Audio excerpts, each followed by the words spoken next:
Hello, and welcome to another episode of Healing Art After Hours, where I upload videos of live Zoom creative workshops from my Healing Art Happy Hour meetups. I'm Shauna Robeson from Creating Space Coastal, and in today's video, I will be continuing to explore Neurographica inspired art by adding color. Handouts for the introduction to this topic are available for download at my shop at creatingspacecoastal.com. And as always, happy creating! Since we're going to be talking about color, this is an example of a neurographic piece that I did, and I colored it, and I just used colored pencils. These are just the normal Prismacolor Premier, so these are not watercolor based, but I still tried to get a little bit of a watercolor effect just by shading. So I'll talk a little bit about how I did that too. And then this is what I did last week, this piece. And I think for those of you who are coming to it the first time, I do want to do just a quick review of the process of doing it. Just in a real, because I want you to be able to do it and then follow along with what I'm doing, but just a quick review. And basically you can take any piece of paper and any kind of writing implement, and I'll do it on this. This is watercolor paper. So if I wanted to color with watercolor, I could use watercolor paper. It depends on if you want to color with anything or not, just use the right paper for the medium that you're going to be coloring with. So this is a kind of a cheap watercolor paper, but I might play around with that next time. So you can take a Sharpie. This is a really thick tipped Sharpie, but it doesn't matter. And once you do it the first time, then you'll be able to kind of see what you're doing, decide what works best for you. But the process is you would take your non-dominant hand and you would start somewhere, and then you just meander around the page, and then you end up somewhere. And then you just continue to do that a few different times, as many times as makes sense for you. Now, you would normally be thinking of some kind of thing that may be stressing you out or a problem that you want to solve while you're doing this part of it. And it's really there, you're not trying to do any specific thing at this point, and you're just trying to let it flow. Okay, so once you get your base string with your non-dominant hand, then you just basically, you can add some geometric shapes if you want, circles or squares or hearts or anything that, you know, that feels right for you. So maybe I'm gonna, add a little heart shape in there. Maybe I'll just do several hearts.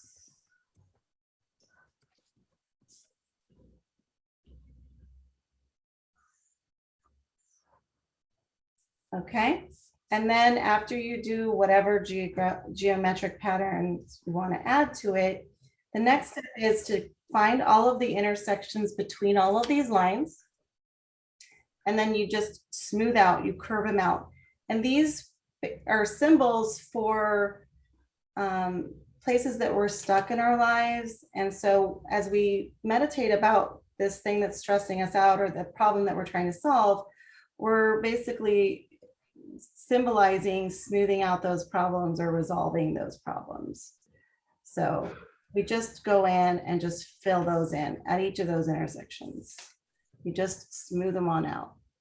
And you just go through and do that throughout the whole piece. And then at the end, so at each of these, they look like V's where they come together, and you just make them into U's, basically. Simple way to say it. Smooth them out.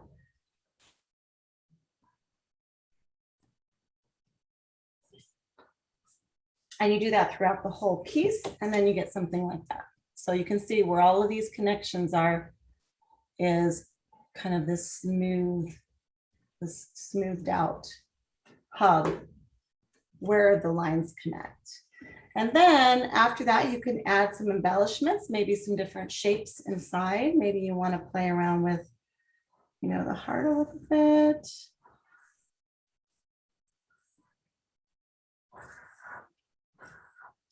whatever you want to do, whatever you're inspired to do. And then after that, now we're at the coloring stage. If you want to add color, you don't have to. You can also use color in your original project if you want to. And I did a mix of that here where I did the baseline in black and then I filled in some color, but I also used the colored pencil to create some of those threads that go along the neurons, so to speak. Now, neurographic is related to the brain, and these kind of resemble neurons, but also this process is supposed to spark your neuron in your brain and get you solving problems and really putting more brain power to things. Let's see. I hear somebody's not muted, so I'm just gonna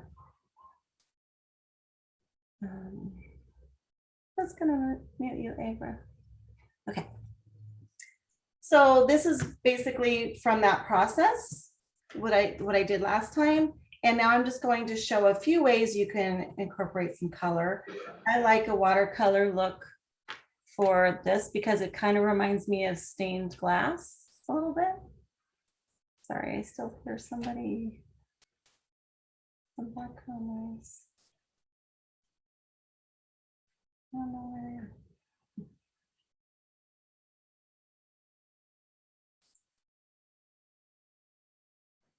Okay. Oh, Jen. Okay. There we go. I think I've got everybody. I have a quick question. Okay, yeah. When you're adding the geometric shapes, can they go anywhere or it has to fit in with something that already looks like there's a geometric shape there? You can go anywhere. Okay. You just, whatever your intuition tells you to do. Okay. And that can be with your dominant hand. You don't have to do that with your non-dominant hand. Good. Everything from there on out is really just whatever your intuition tells you to do. So what feels right for you. And that's part of the building the aesthetic. You know, what is your mind or what is your subconscious telling you to add? And like I said, I'm not trained in this, so I don't want to go beyond that. And as far as like, you know, what each of the elements do, but yeah, just let your whatever makes sense for you, do it, and then take it from there. And you can spend hours and hours on it, or you can be done, you know, in a short time. But it's once you get into the, especially the mode of filling in these lines, it's just really relaxed. You'll find yourself just relaxing from whatever the stressor is, because you get really hyper focused in the process. And that's part of the healing aspect of any creating. But this particular style is designed by a psychologist, to psychiatrists, maybe no, I don't want to say it. To help with healing and there's a therapeutic aspect of it beyond that. So yeah, let yourself create wherever you make sense for you. Here I just added circle shapes. I tend to like circle shapes, but add whatever makes sense to you and wherever you want to put it. Okay, so the first thing I want to talk a little bit about is. Excuse me, Shauna. Oh, I have a question, because last week you showed us you demonstrated using a coin, and today you didn't use a coin. Is that okay then without a coin? You don't have to use the coin. That was just if you struggle with getting that random lines, because some people like want to make straight lines or whatever. So what she's talking to you about, for those of you who are new, is if you're really struggling to be random and just to not try to create something specific, you can do it really randomly by using a coin. And what you do is you just put the coin down, and then you push it with the pen, with the marker, and wherever the coin goes is where you go. I mean, you're not trying to steer it, you're just trying to follow it. You're pushing it, but it's going to go where it wants to go. And you'll get these fun kind of wiggly lines, actually. You know, and then eventually it'll come off the page. So you can do it like that with just using a coin. So, and that's, like I said, because some people really have a hard time letting it be random. They really want to create something specific, and that just helps alleviate that tendency. So I have a question. What if you have a right angle? Like I drew a triangle, but and there's corners, there's right angles, and they don't attach to anything. Do you just leave them and you'll color them later? So they're not, they're kind of outlying the Yeah, they're all by themselves. I mean, they're in the tangle. Sure.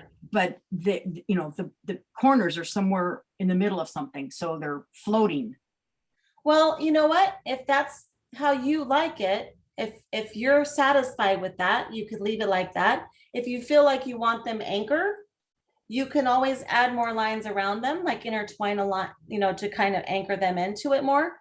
It's whatever speaks to you, because it's your subconscious that's saying, oh, I want this here and that's here.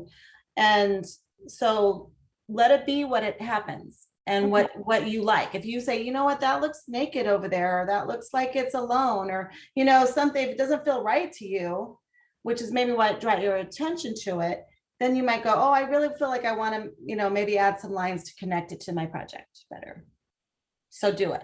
Thank you. Sure. Any other questions? Shauna, Yeah. are we supposed to draw the initial pattern with our left hand or whichever with a marker right off the bat? Yeah. Or, okay, you don't use a pencil and then your tendency might be to adjust it. Is that it? Well, right. I mean, to me, I've seen some people do it with pencils first, but it doesn't make sense to me, because like it's just going to be that design. You're not going to change it. And then you have to go over it with the pen, and then you have to erase the pencil. And I just think that's extra work personally. So I don't understand. I mean, if I was doing a drawing where I'm trying to make a specific thing, that's when I would maybe use a pencil, or if I wasn't going to keep part of that in the project, the final project. But all of this is going to stay in the project as is. So I don't feel any need to do it in pencil first. I think that's an extra unnecessary step, to be honest. That's my Okay, opinion. that makes sense. That's my opinion. Like for mandala, because we're creating a guide that's going to be erased later. Or if I was drawing, if I was drawing a horse or something where I really wanted to get the lines right before I did it in the marker, then I would start with pencil. But this, you want it as is, because you're creating it as you go. So I would say go ahead and do it in the marker straight off the bat. Okay, thank you. Sure. Any other questions? Okay. And I do a whole month of coloring, so I'm going to try not to go like deep dive into coloring. So, but I did want to just touch base, because we talked about some color last time. So I just thought it would be fun to talk about it in relationship to neurographic art, because there's so many different directions you can go with coloring this. The first thing I wanted to show you are these paint water brush pens. And what these are is they're filled with water. You just fill them up. There's different designs. This one unscrews, you fill this reservoir. And then the tip is a brush. And when you squeeze, it puts the water in the brush the brush bristles. I wish I could really do some editing, but I don't. It's just all going to stay in there. Okay, so then the brush bristles get wet. Tongue twister. And then you don't get so much water on your project. So it's for when you're doing something that you don't want to get too much water on, like what I'm going to be showing today. And these can be really, see, there's different tips. There's different tip sizes. There's flat tips and thicker. So you can see they come in all different sizes. So I'm just going to use a small one because I have these small areas to work with. And these are good for using markers. You can use them with watercolor paints, and you can also use them with watercolor pencils. So anything that's water soluble, this is a good tool. Now, if you don't have this, that's okay too. I'm just trying to squeeze some water. This one's actually getting close to empty. So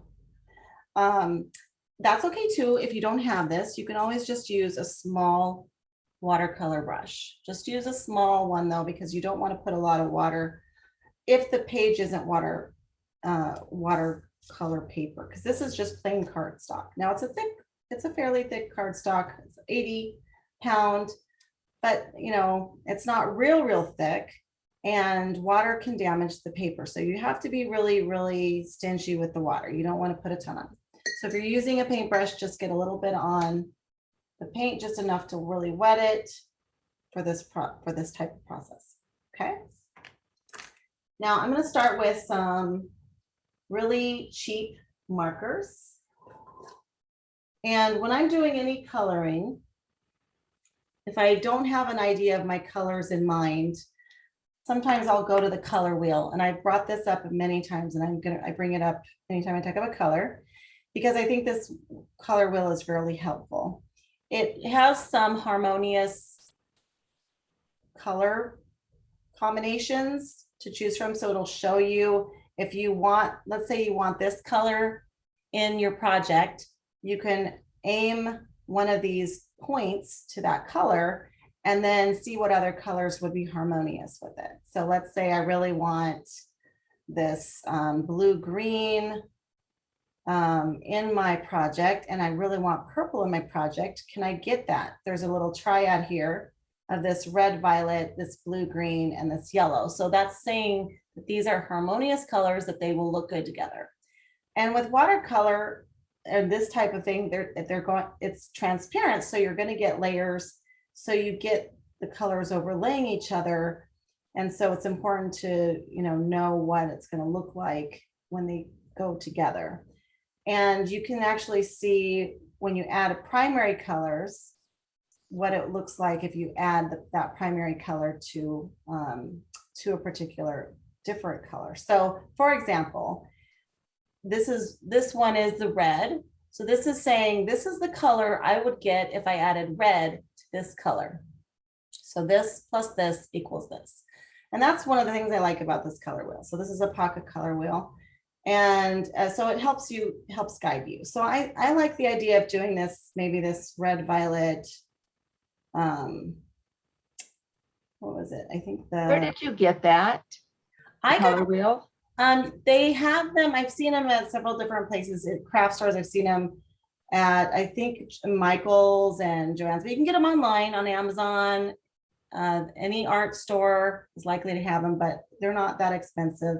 And they have a bigger one too. This is the pocket size, but they have a nice big one. But I do recommend this if for any art, because it has a lot of different information on it. So it's a great tool for learning how to mix colors and things like that. So, and it's by, it just says Pocket Color Wheel. I don't know if that might be the brand, but again, you can find it on Amazon. Thank you. So, you're welcome. Okay, so I'm gonna say that I like this color, this teal, and then yellow orange is the right color for those. So those are the three colors I'm gonna maybe pick out. And I'm just using, these are the cheapest markers. I don't even know they're fiber color. I've had them for probably 15 years. It's amazing that they still actually work. And I'm just gonna grab that trio and play around with it. It came in a gazillion colors, which is partly why I liked it, and they do seem to last. But so this would be similar to like a Crayola, crayon. So that looks pretty similar to those three colors. And then just like a plastic palette, any plastic surface really,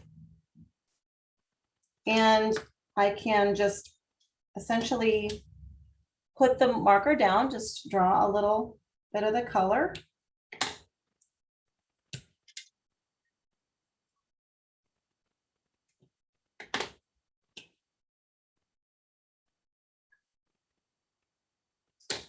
and then start playing.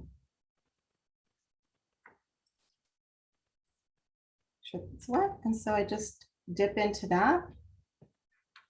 And this looks kind of like a sun to me. So I'm gonna play around with making that a sun.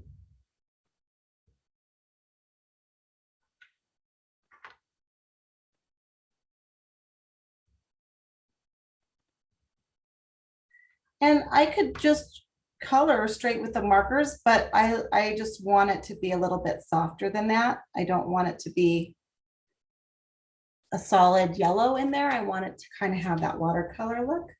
So this is just a way to get that more watery color effect where you get some gradient in the color and not just a solid pigment.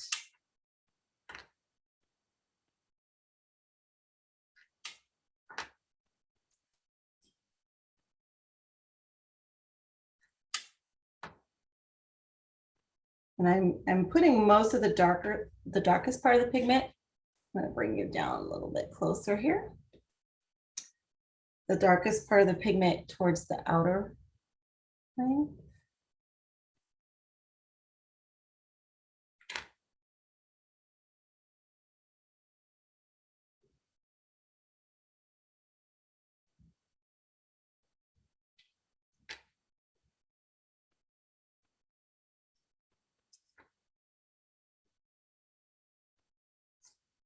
Now, what I would probably do is get a few different shades of yellow, maybe play around with that on this. But I'm just going to try to simplify a little bit. But you could play with that, like if you could just get a few different shades of yellow, orange, and then just add a little depth by doing that.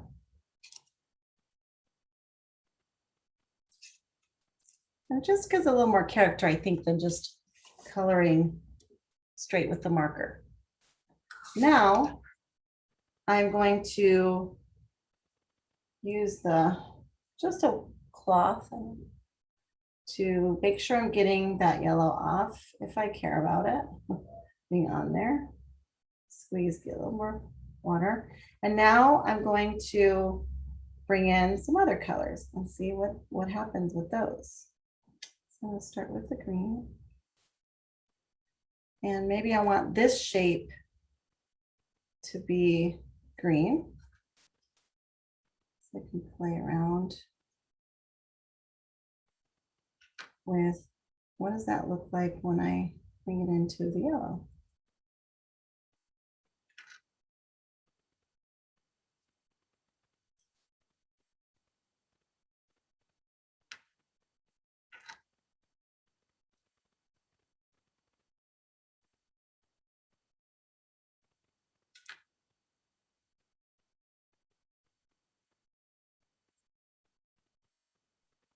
Now, one challenge is if the paper isn't real smooth, it may not, the pigment might not move as well. So it does depend a little bit on the paper. This is a pretty smooth cardstock and it does okay with it. But if you're having trouble with it moving at all, getting any kind of blending, that could just be the paper being a little bit more open and porous and it just doesn't let the pigment move too much. It just absorbs it right in. And then maybe on this side, I'll start adding purple color.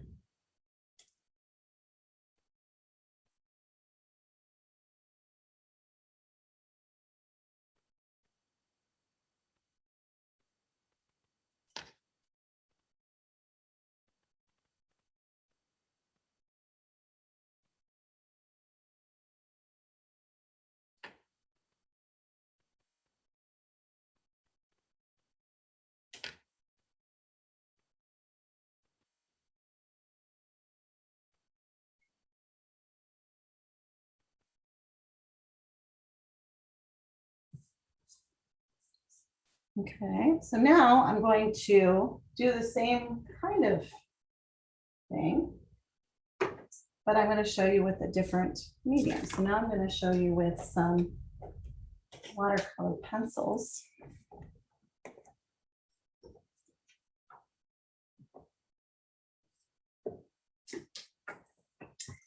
I should finish this. I want to make this whole big drop shape. Oh, perfect.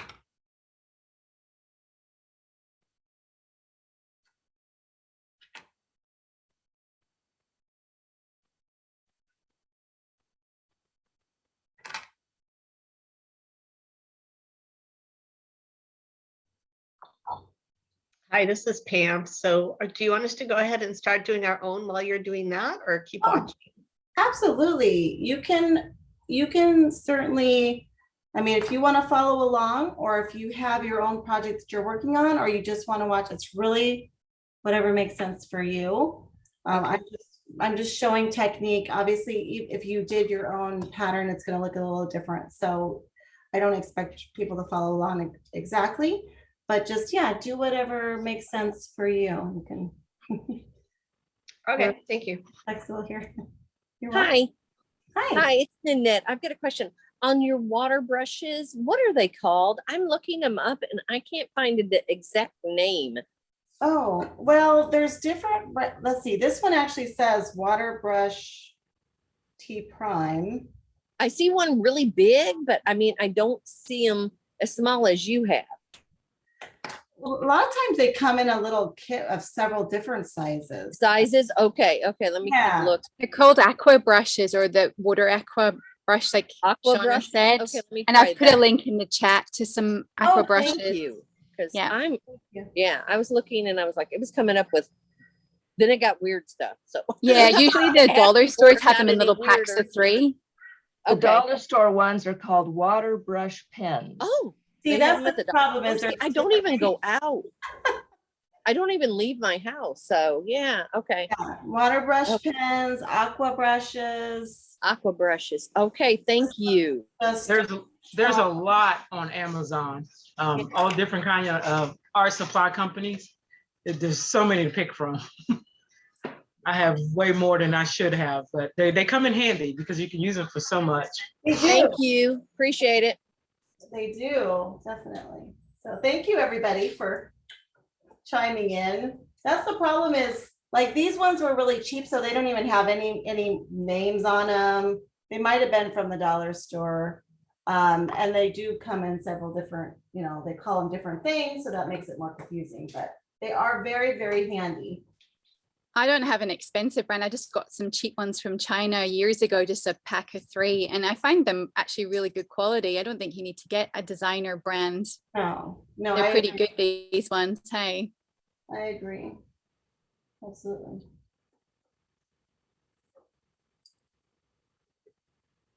Okay, now I'm just grabbing, I have these are the Faber-Castell Albrecht Dürer watercolor pencils.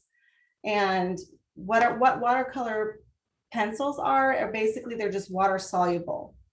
So you can lay them, you can color with them like other regular pencils. They tend to not be as vibrant as some of the other water or other brushes or other pencils, because they're designed to use with water. So they might not lay down as vibrant, but then once you add water, they get more vibrant.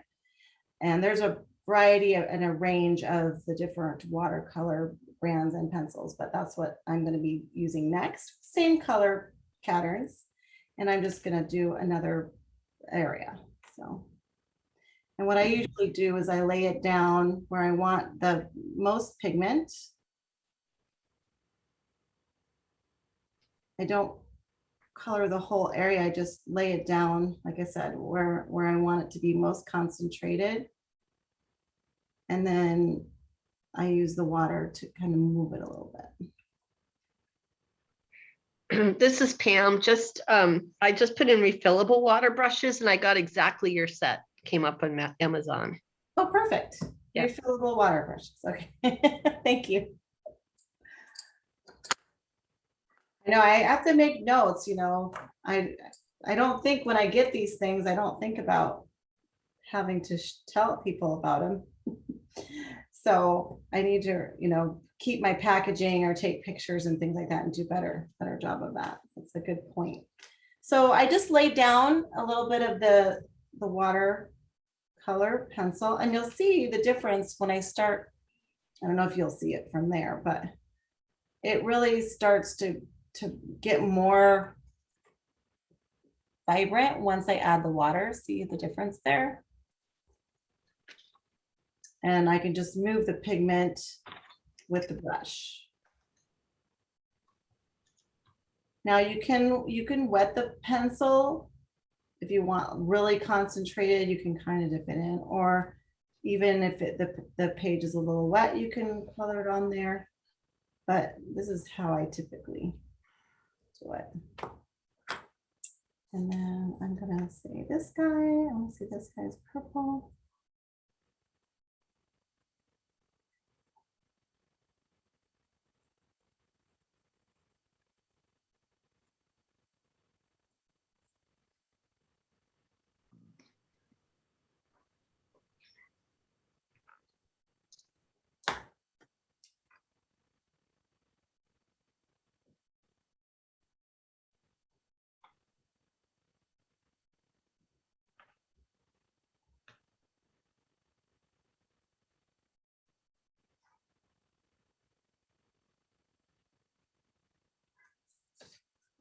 And then on this side, I'm going to go ahead and make this side a teal.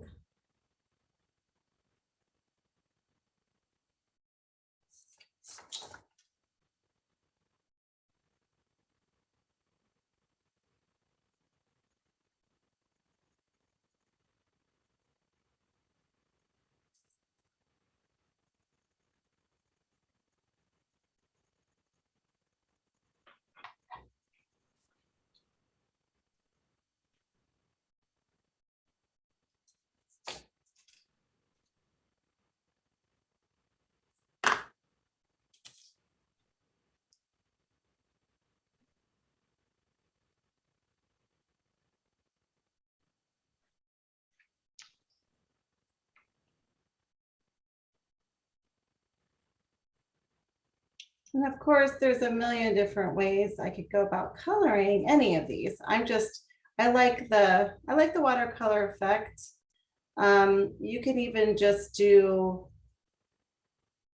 put down some colors on a page and then do your neurographic art over the top of it too.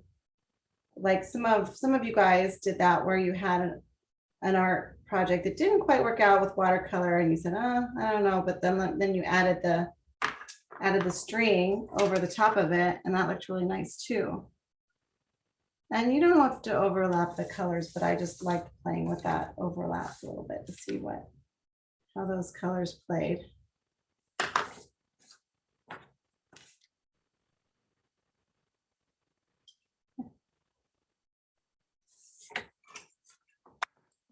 And then the third one you can do, of course, is actually using watercolor.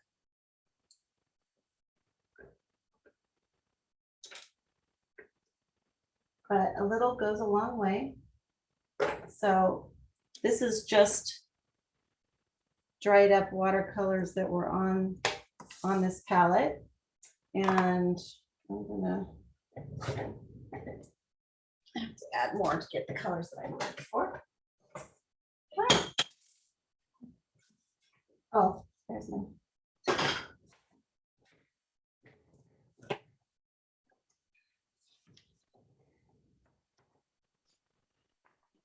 Now with the watercolor, I may not have those exact colors in my palette, so I have to do some mixing for that.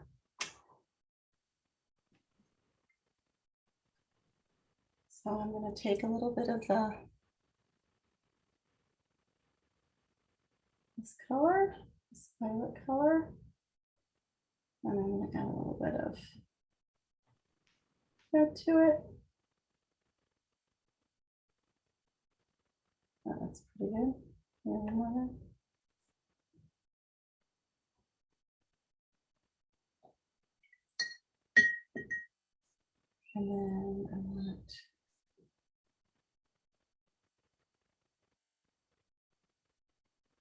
I do have a green that's pretty close to that.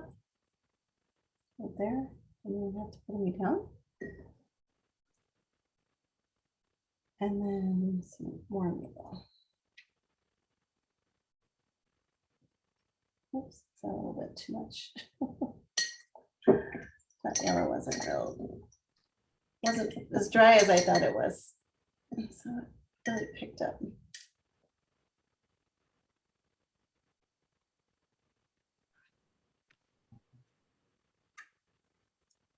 Way too much. Okay.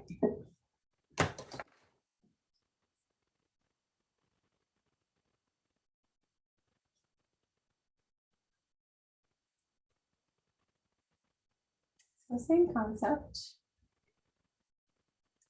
Just need a little bit of pigment on your brush.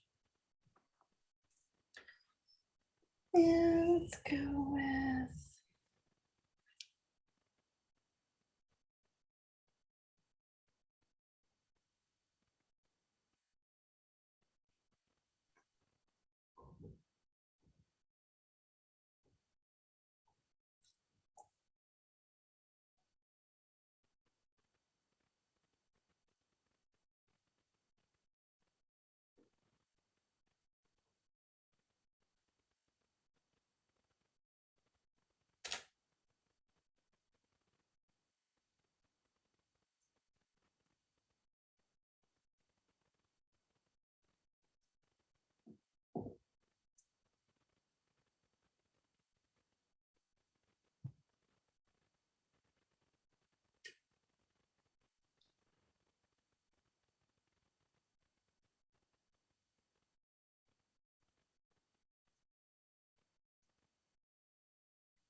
you can see how much better the watercolor actually moves on the page compared to the other pigments that the pigment just doesn't move quite as far. Now with the watercolor pencil, you can of course add more pigment where you want it.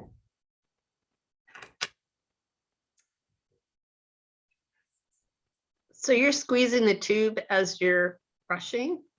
If it starts to get dry, then I can squeeze a little bit more moisture. If I start to feel like the brush is drying out,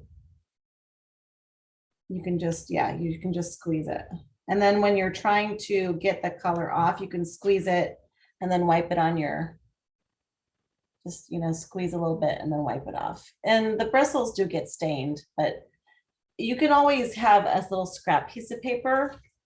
If you want to make sure that, there's no more of the pigment on there, you can always try the scrap paper, if you don't want to contaminate the colors. I'm kind of mixing them, so it's okay. But that's one way to just, make sure, because it looks like there's still pigment on there. If you look at it, it's green, but it's not. It's not pigment, it's just staining.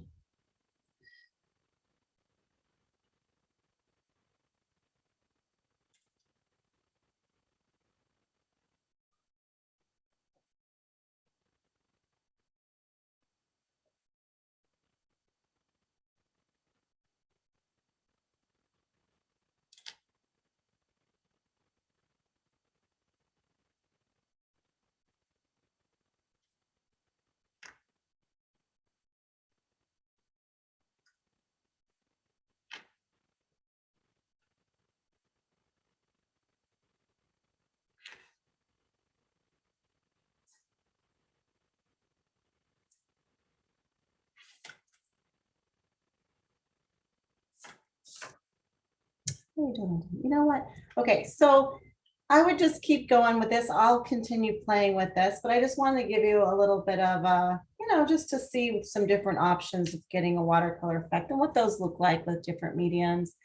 And you can play around with that. You can see that, this using that marker doesn't get quite as smooth as using the watercolor pencils versus using the watercolor medium, but your markers might blend a little better than mine do. Like I said, these are kind of cheap. So it just depends, see how your paper works, how your markers work. And then just keep coloring until you feel like you're done. It's really again, it's about what feels right for you to play with. I mean, you can play as long as you want with these projects. And because they can kind of just grow and grow. And sometimes you put it away for a day and then look at it later. You can keep playing with it. So, but I am going to try to show you one other thing, since I think I'm going to have time to do that. So I'm going to continue with this, and I'll post a picture when I finish and bring it back next time. But I wanted to go ahead and show a start to finish project, since I do have time. So you can continue what you're doing if you would like, or you can follow along if you like. It's really up to you. Or you can watch, and then, I'll post a picture and then you can do it on your own. Whatever feels right for you. So. Okay. And this is a mixed media paper. I don't know how good it would be for, it is for watercolor per se, but it's pretty thick cardstock. So, and it's fairly smooth. So I'm just going to play around with laying down the color with the project itself. And for starters, I'm going to actually do a rainbow theme. So I'm going to pick a range of colors in rainbow colors. So Roy, red, orange, Roy G. Biv, let's see, yellow, G, blue,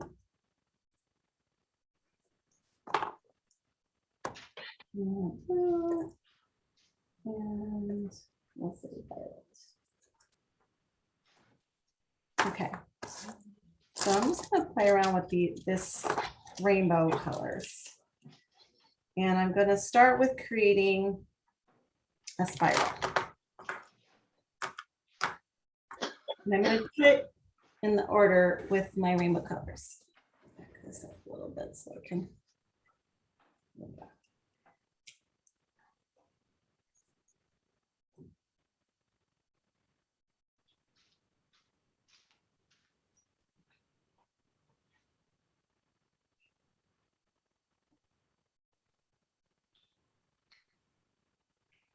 Now these are the fine liners, so they're pretty small tipped.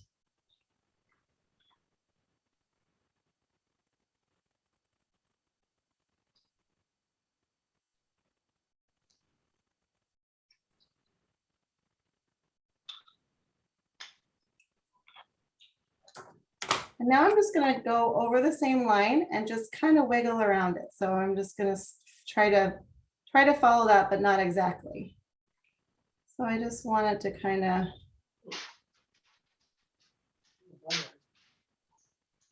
follow the pattern.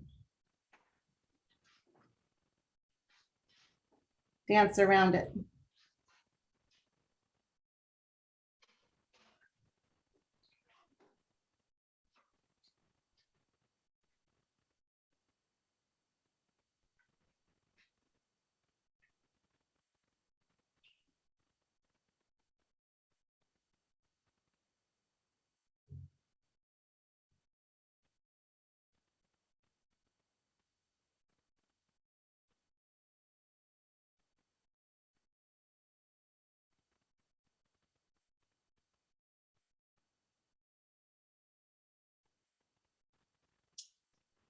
And I have these ideas in my head and I never know exactly how they're going to turn out. So you guys get to find out. They may or not be, they may or may not be. I can't speak tonight. Maybe I need a little caffeine or something. I don't know. Okay. Roy, so now I'm on yellow. I'm just going to do that same thing, just kind of wiggle around the spiral. Yellow doesn't show up great on the page, but that's okay. It's there.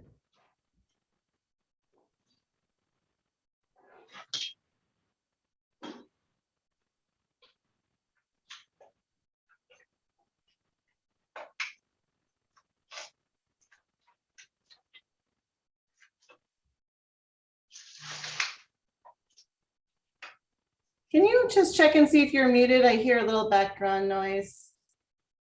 Somebody and I can't lift my pen right now.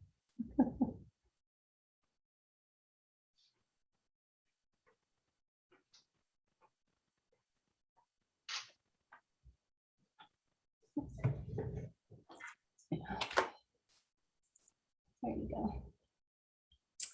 All right. All right, and then G, Roy G. Biv.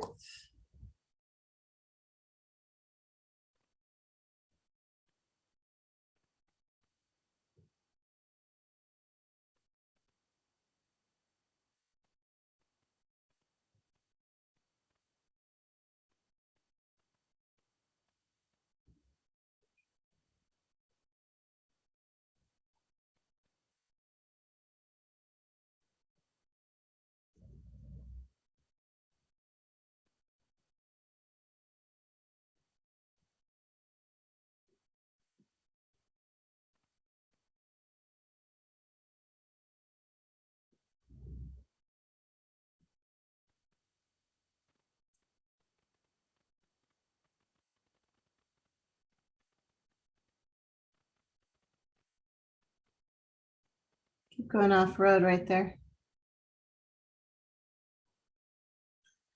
All right, and then.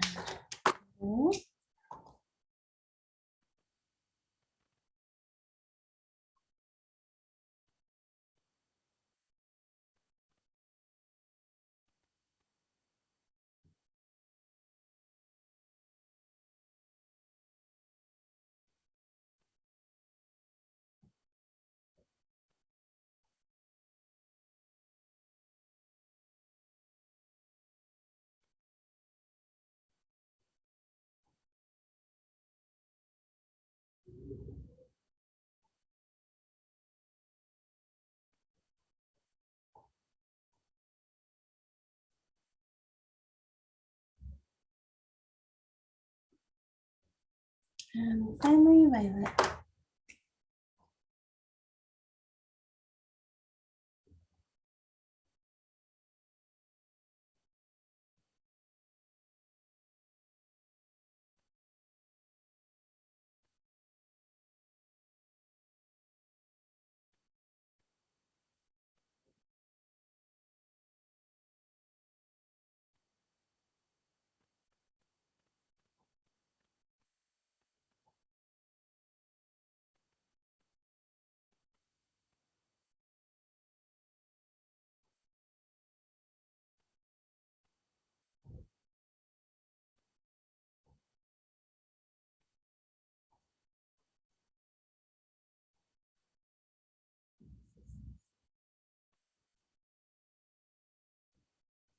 All right, and now I'm also going to divide it up into some quadrants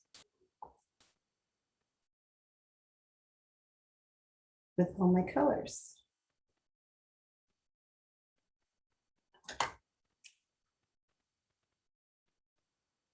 And they don't have to be perfectly straight.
And now I'm just going to add some random circles anywhere in random colors and sizes.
All right, and now I'm just gonna color in those circles and fill in some of these intersections with similar colors. So you can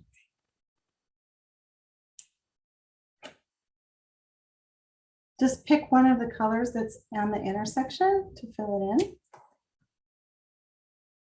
Don't smooth those edges.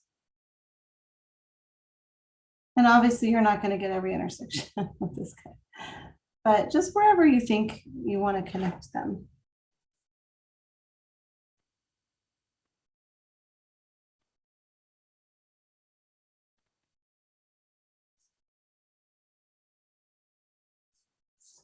Because there's a lot of intersections with these squiggles, but I'm just talking mostly about like where the circles and the lines intersect. Mostly.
Shauna, Yeah. this is Raven. I might have missed something. Is this just another way to do what you showed us last week, or is this a different project? Yeah. So this whole month is Neurographic Art. So it's anything related to the neurographic style. So it's the same thing that I'm just building on what we did last week. This week, I'm just focusing on incorporating color. Great, thank you. Yeah, so it's just a different, I mean, it's still doing the neurographic where we draw the lines and connect. It's not following that algorithm necessarily like we did last time. In this case, I had a specific design element that I wanted to work with, and so I'm just playing around with that. So then I would call it more neurographic inspired art, because we're not, like I said, following that algorithm that I taught last time. Shauna, Yeah. in our initial drawing, if we have drawn kind of a corner in the middle of a line, should we round that off too, or it's up to us if we choose to round off all sharp edges? Or Yeah, at this point, because there's in this particular piece, there's probably going to be a lot of, especially with these wiggles where there's crossovers. I'm not going to smooth all of those out necessarily. So now it's really going to be up to you where you want to smooth them out. You're still going to, like I'm smoothing out where these circles are connected and I'm focusing on that. But yeah, you can decide if you want to smooth them out, if that makes sense to you for your piece. okay, thank you. Sure.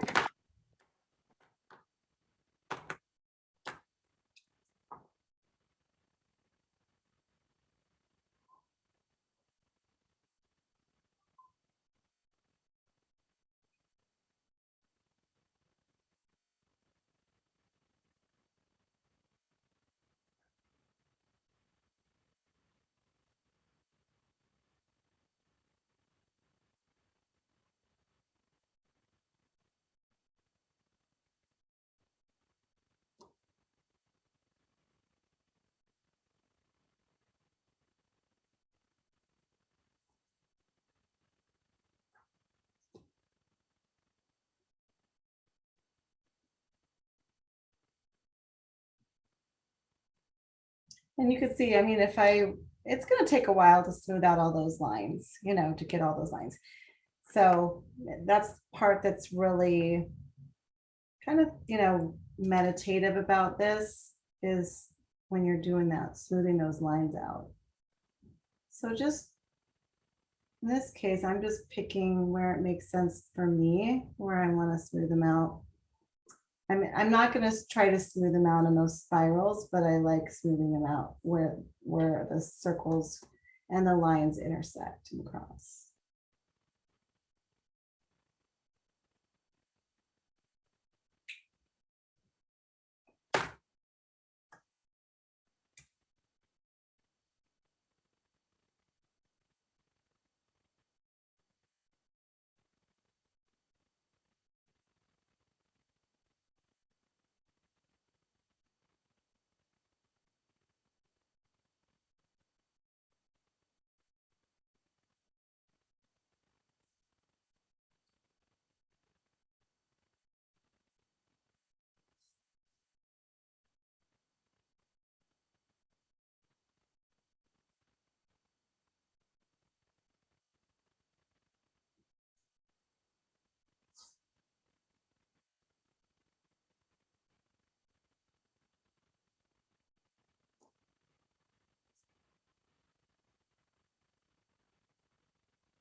Sometimes I look back at some of the ones that I did, you know, like last week or the week before, and I go, oh, there's some more lines that I missed. It's kind of a where's Waldo? Where are the intersections?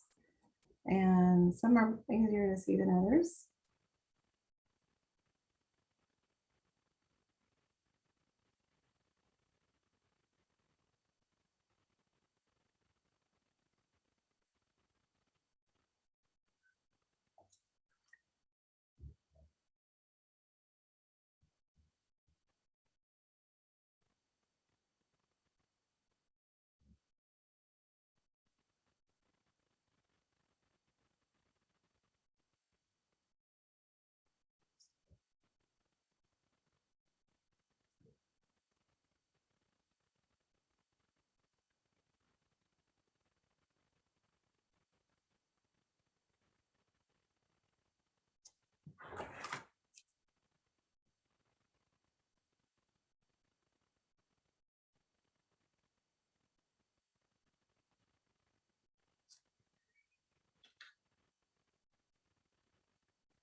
Hi, Shauna, it's Sky. I've got a question. I'm just using the watercolor pencils today, and I'm just wetting the end with my brush and then using the brush. After you've finished with the colored pencil, are you meant to wipe the end off because leave the wood bit wet? A girl in my craft class used to use it, and I think she used to wipe them dry. You mean after you use the brush, you're saying wipe the brush off? No, the watercolor pencil. Oh, well, if you're dipping it on directly onto the pencil, I mean, my guess is it would dry fairly quickly, but I think it damages them. I think if you leave them wet, I think you have to just wipe them quickly with a tissue. see, I don't normally do it that way. I don't normally, I don't know. Yeah. I usually color my project and then wet it on the page. So Yeah. I honestly don't have experience doing it that way. Yeah, I'm pretty sure you have to just give them a quick wipe with a tissue if Yeah, anyone else that's a is good tip. using that. Yeah. That's a I think good it does some, I can't remember what the explanation was, but there was something like that.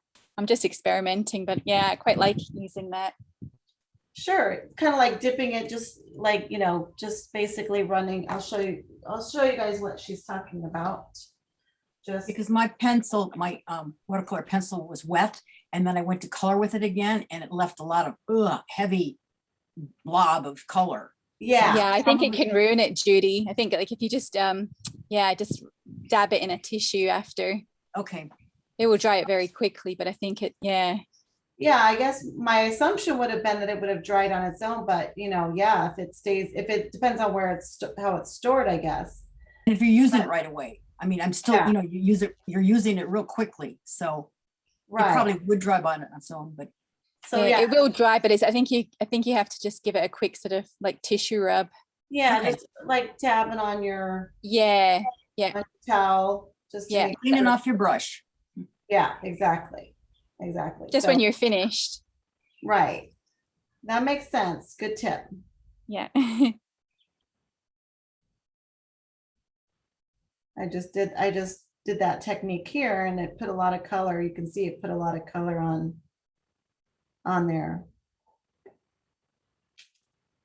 Just with that little bit.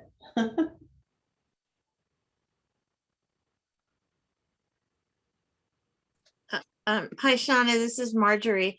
I know some people that do a lot of travel watercolor sketching, and they either use those little those watercolors on paper. I don't know if you've seen them. Or they take a watercolor crayon or watercolor pencil, and they rub it on a piece of watercolor paper and make little swatches, and they can just dip their brush on the paper to get the color. Yeah, that's a great idea. So let me just demonstrate what she's talking about. Well, this would be an example, but I don't want to run that. Okay, let me just. So what she's saying is, if I were to take kind of like this is just a dry palette. Like you could even just color it on a piece of plastic. It doesn't have to be paper.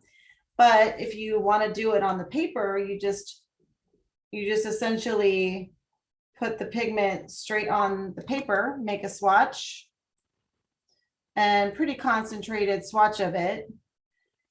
Because when you're doing these projects, you don't need a lot of pigment. And then you can just fill up your page with all the colors that you want, and then they can dry. And then after they're dry, you can, with the wet brush, you can pick it up off the page. And that's your palette that you can take with you, and it's flat. You could stick it in your, stick it in your notebook or whatever, and then you can just pick it off there. Now this is still wet, but I'll show it to you once it dries. I'll show you what that looks like. But yeah, you can that's a great idea. Great tip. Or you could just color onto the paper, just color with the pencil. Oh, you're talking about I was using watercolor. This is actually watercolor paint, but you could do it with watercolor pencil too. Yeah. Pencil. Yeah, just like this. Yeah, let me show that too. That's a good idea. So if I don't want to bring all my paints with all my pencils. I cannot speak tonight. I don't want to bring all my pencils because I'm going on a hike and I don't want to carry any more than I have to. So I can make a swatch sheet of the colors I'm going to use for a small project. And then I can just pick up the pigment from the page and then right on to my project. So great ideas. I love you guys. Now this is not quite dry, but you can kind of do the same thing with this. You can pick up some of that pigment. That's the magical thing about watercolor medium is it's, you I know, learned so much in this class. good. That's the point of getting people together. Get a lot of great ideas. So yeah, like that. So you can, this is the watercolor pencil. I just did a little swatch on there, and depending how big your project is, I mean, this a little goes a long way. And then this, I just brushed on some pigment from actual watercolor paint. So either one is fine to do. And then you just pick it up off the page, and you can even kind of mix them right there on the page. And get a blended color too. Yeah, watercolor is pretty magical. So there you go. Great tips.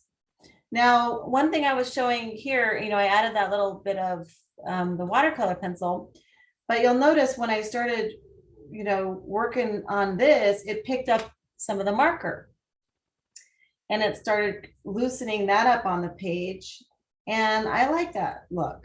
So I'm going to go with that. I'm going to play around with that a little bit. I can even do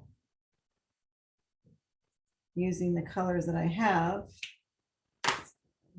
Although these are fine tip markers, I'll probably find a thicker marker that's the similar color to play around with. There's red.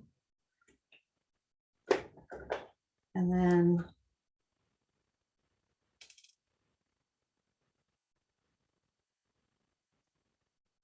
I'm going to add that, but then when I go across this little area, it's going to lift some of those colors too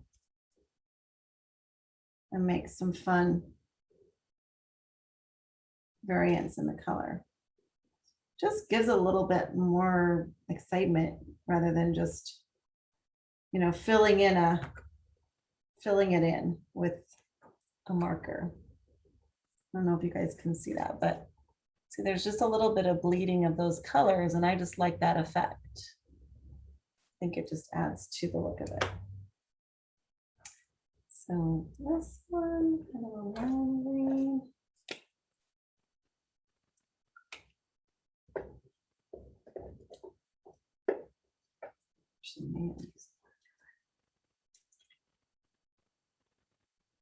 Oh, not quite right.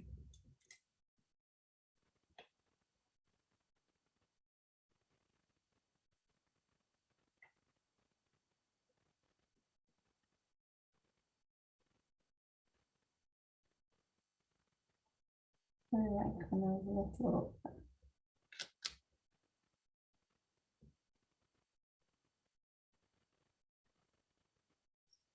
And I like to leave this, when I do my circles, I like to leave the center a little brighter. So it looks like it's reflecting light and coming out at you like a globe.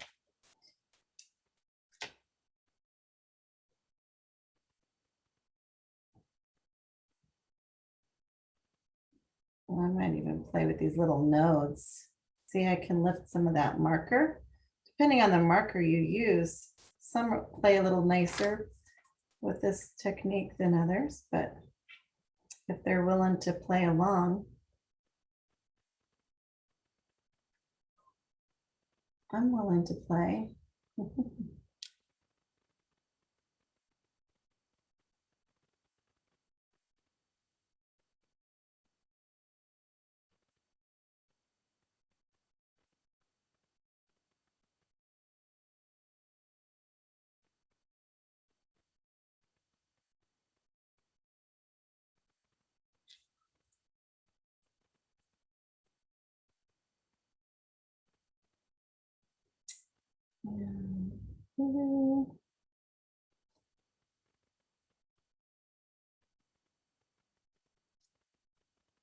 See, I get, if your brush starts to dry out, you get a little bit of that dry brush effect. See if I can get, and that's fine, but then you just, that's when you start to squeeze a little bit and get moisture in your in your brush. It starts to, but you don't squeeze it the whole time. You only squeeze it if you need to add a little bit. And I usually squeeze it and not on the page. So, because sometimes they can add a lot more than you want. So, Shauna, yeah. so you're squeezing, you're not dipping it into water or anything, right? Right. As soon as it starts to give me like a dry brush effect and I don't have any more, I lose the moisture. And you can see that by how it's laying down the paint. It starts to kind of have a, you know, like the white shows through a lot. And then you squeeze a little bit. And I usually just squeeze it and I feel it because I don't want to squeeze too much and have it too wet. So I usually kind of test mine, but and make sure, you know, I get a little, or I just squeeze just a little bit until I see it start to soften up. And then, you know, Okay. So that's when we're using that kind of pen that you're using. right. Okay. Yeah. And Thank then I'm going to show you now, I'm going to go ahead and switch up and just use a regular paintbrush. This is just a cheap paintbrush. So I can show you, you know, how that works with these, all of these things too. Just make sure that, you know, it's fair, not too wet. That's the challenge with the paintbrush, is making sure that you don't want it, you know, too much water on there. So just be real careful with your water.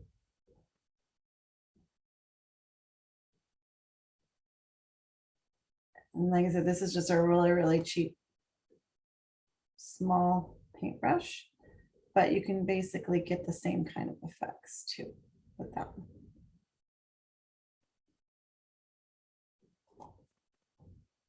You just, the problem is you have to keep going into the water. And then you got to make sure you don't have too much water. So it's just a little bit futzier when you're doing it that way. Then if you have, all you have to do is push, you know, squeeze a little bit more. Because every time you go back into the water, you got to make sure you don't have too much. And, you know, there's that water regulation issue. So it's just a little bit easier, I think, with the brush pen or the aqua pen or aqua brush pen or whatever the variation of names it goes by. I just think it's a little bit easier.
It gets over here more so you see.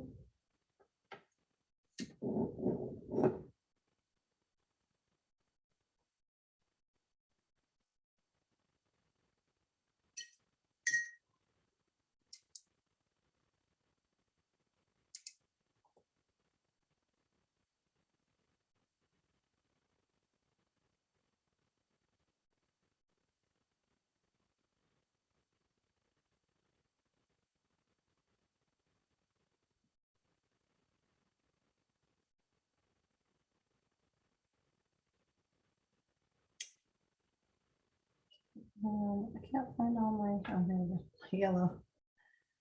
My yellow balls.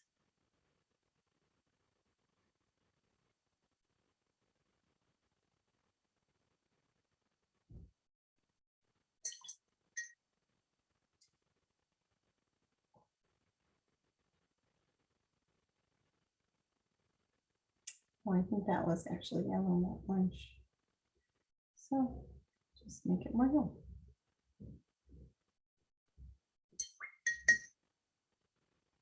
All right.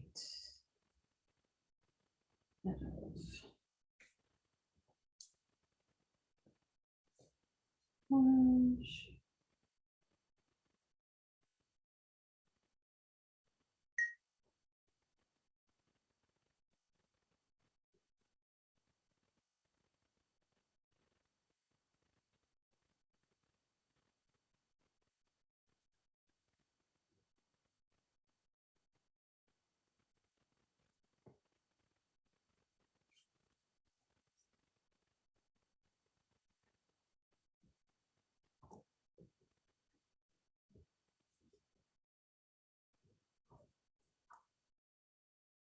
So you can see this can give you hours of hours of fun playing.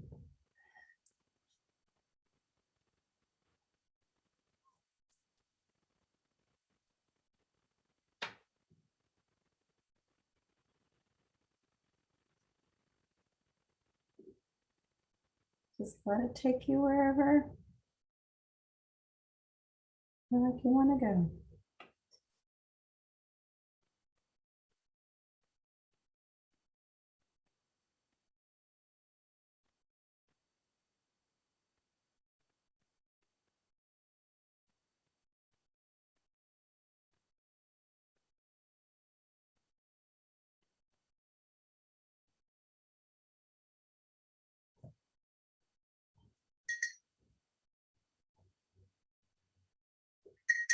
I'm going to go back to the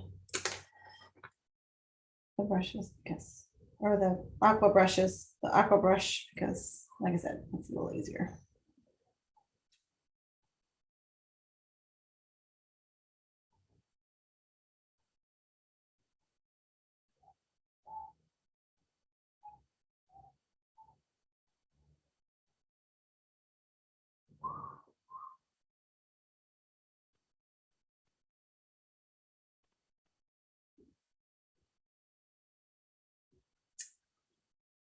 Oh.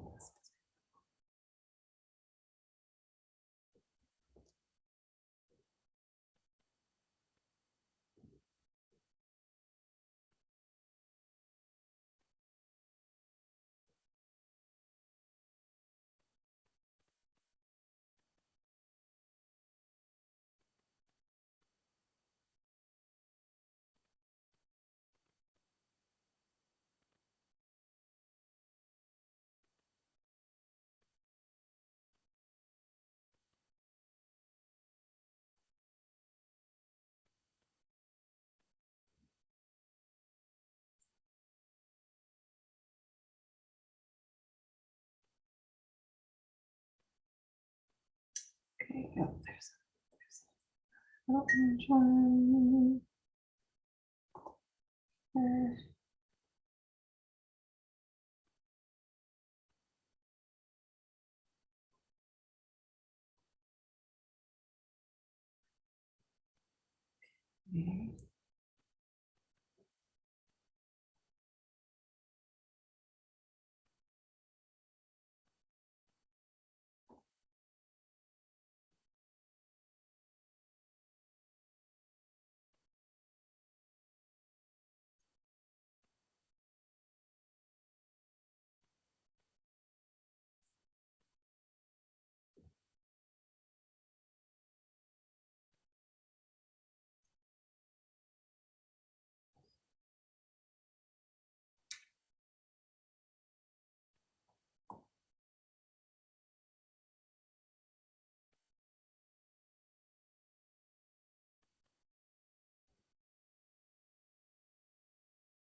Now I could even take and play around with some colored pencils. Let's see, this is the watercolor pencil. So I could, add a little another layer of that on my lines if I want, and then play around with adding a little bit of water to those. Let's see. Colors.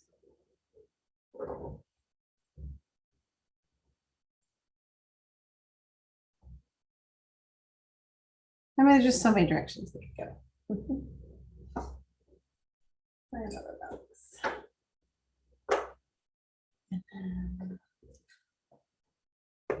Sky's the limit. Right, Sky? Yes. How many times have I heard that, Shauna? I never, I'm sure I'm the first one who's ever said it.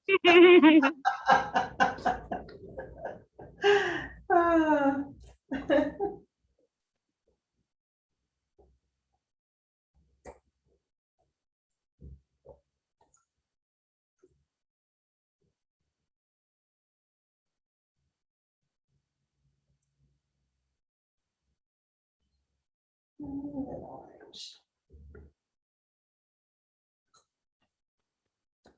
No, that's the right orange, but that's okay.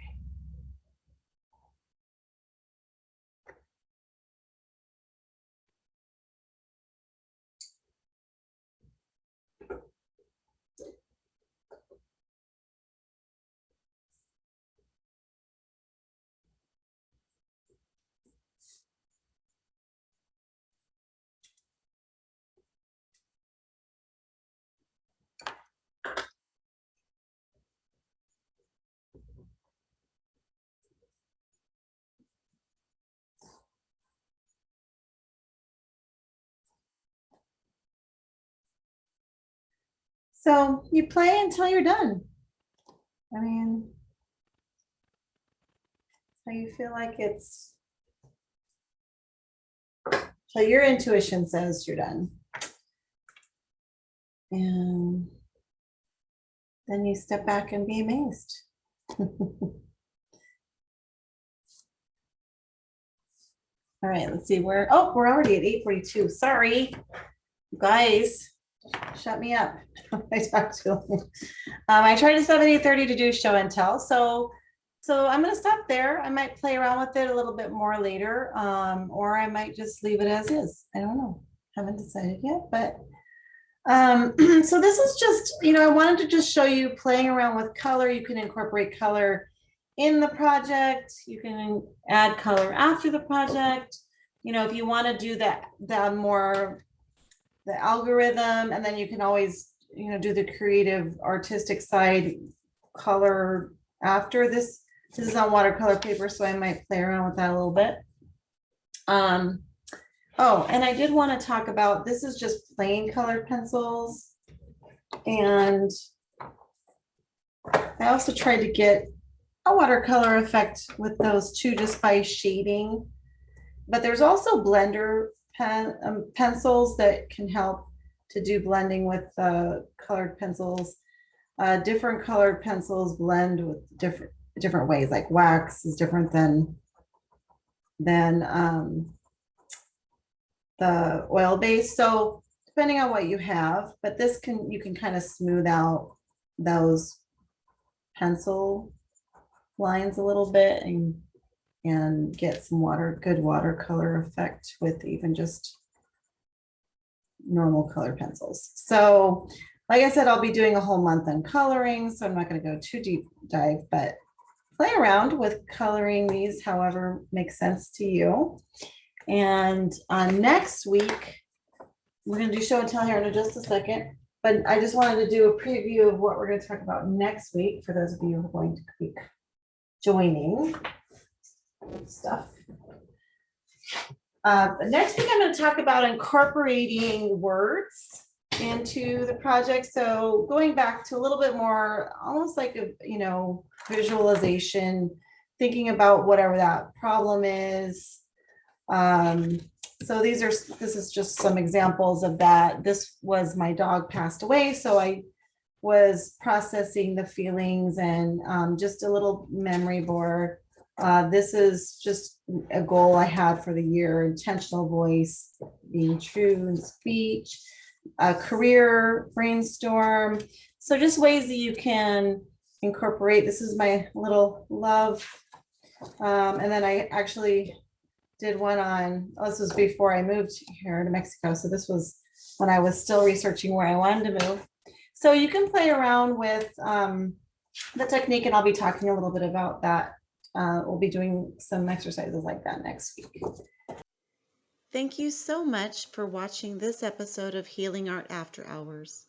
You can download materials related to this topic, including PDF notes of PowerPoint presentations, at creatingspacecoastal.com. Don't forget to like, subscribe, and share if you found this content helpful, and join me for the next video here at my Creating Space Coastal channel, where I hope to inspire you to create space in your life for fun. Thank you.